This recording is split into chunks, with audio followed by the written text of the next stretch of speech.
Hello and welcome to day 1 and 2 of the 30-day guitar challenge. Today we're working with the guitar anatomy, meaning we need to know the body parts of our instrument. This is important because I'm going to direct you to look at different parts of the instrument and you need to know what I'm talking about. There is a PDF resource for you. It's absolutely free and it's linked down below.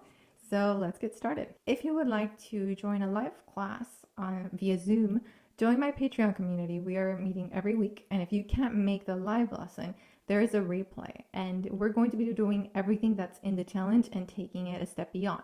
Plus, you get to turn on your camera, ask questions, get feedback, and meet the other players who are also completing the challenge. Okay, so on the guitar, we have 3 main body parts.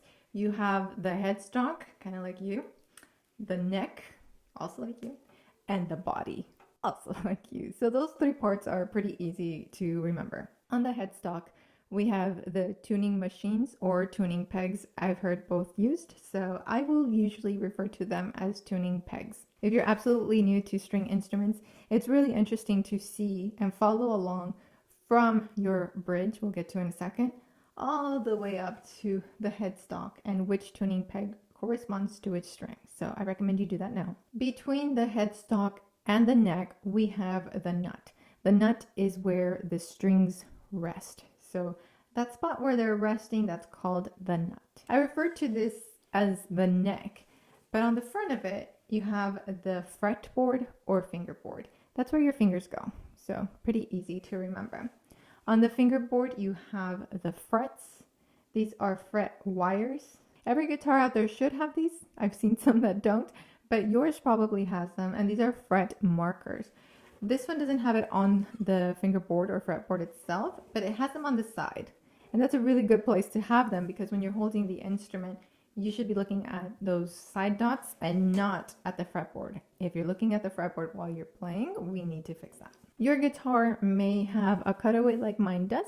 Maybe it doesn't, but that's a good one to know. On the body, we have this sound hole. Mine's a little bit unique. Also on the body where the strings are held down, the larger piece is called the bridge. And kind of like the nut up here, down here, this is called the saddle. When I refer to the top of an instrument, it's really tempting to think here, but in a guitar or ukulele world, the top is this piece here. And so sometimes you'll hear, oh, it's got a solid top, and you'll refer to the type of wood or something like that.